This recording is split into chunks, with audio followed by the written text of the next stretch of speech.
Live in Western Oregon, this is NBC 16 News at 5:30. First at 5:30, taking a different approach to address houselessness. Cottage Grove taking steps to move people into permanent homes. Good evening and thanks for joining us for NBC 16 News at 5:30. I'm Alan Matthews. And I'm Gold Meadows. Solving houselessness starts with getting into permanent housing. That's what Cottage Grove city officials say, and they're focused on making that happen for the city's houseless.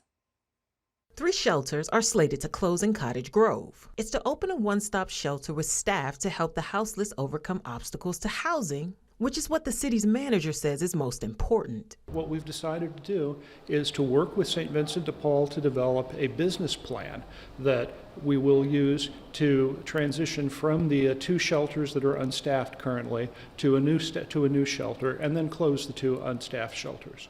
A 3rd shelter run by nonprofit Carry It Forward will also close at the end of the month. Sauerwein says the shelters meet the short-term needs of Cottage Grove's houseless population in terms of beds at close to 80 people per shelter. But the real issue, he says, is preparing the unhoused to transition into permanent housing with trained staff. How do we transition folks out of homelessness into a place where they get they need mental health help, if they need issue with substance abuse, if they need help at moving into housing. That's the solution.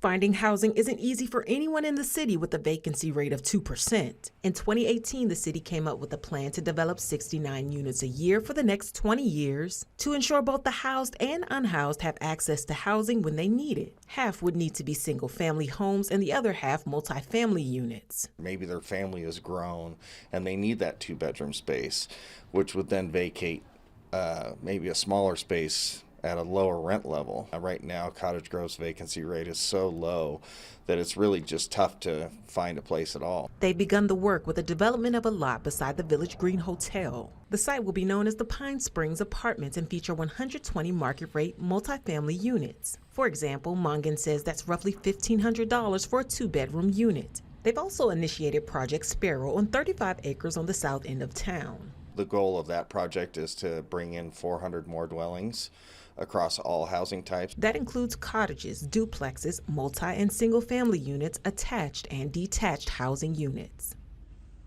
Mongan says they hope more housing will bring employers into town and ultimately build a more competitive local workforce in the city.